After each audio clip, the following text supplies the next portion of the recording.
आज आपण आषाढी एकादशी स्पेशल उपवासाची भगरीची भाकर आणि ठेचा करणार आहोत।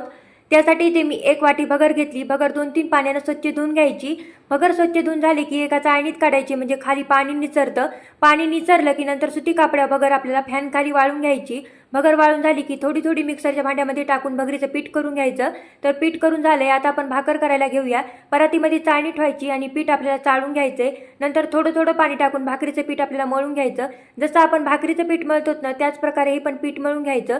भगरीचं सुक्कं पीठ टाकून आपल्याला भाकर थापून घ्यायची। भाकर थापून झाली की गरम तव्यावर ही भाकर टाकायची। नंतर यावर पाण्याचा हात फिरून घ्यायचा। पाण्याचा हात फिरला की थोडंसं पाणी कोरडं व्हायला लागलं की भाकर पलटी करून घ्यायची आणि आलटी पलटी करून दोन्ही साईडनं भाकर आपल्याला चांगली भाजून घ्यायची आहे।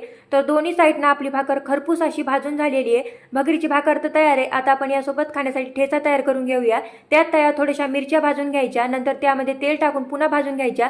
मुठभर शेंगदाणे टाकून चांगलं मिक्स करून घ्यायचं आणि वरून चवीनुसार मीठ टाकायचं। मीठ टाकलं की पुन्हा चांगलं मिक्स करायचं आणि खलबत्त्यामध्ये टाकून दणदण ठेचा कुटून घ्यायचा। तर ठेचा तयार आहे आणि आपली भाकर पण तयार आहे। तुम्ही पण या एकादशीला नक्की करून बघा। व्हिडिओ आवडल्यास एक लाईक, चॅनलला सबस्क्राईब करायला विसरू नका।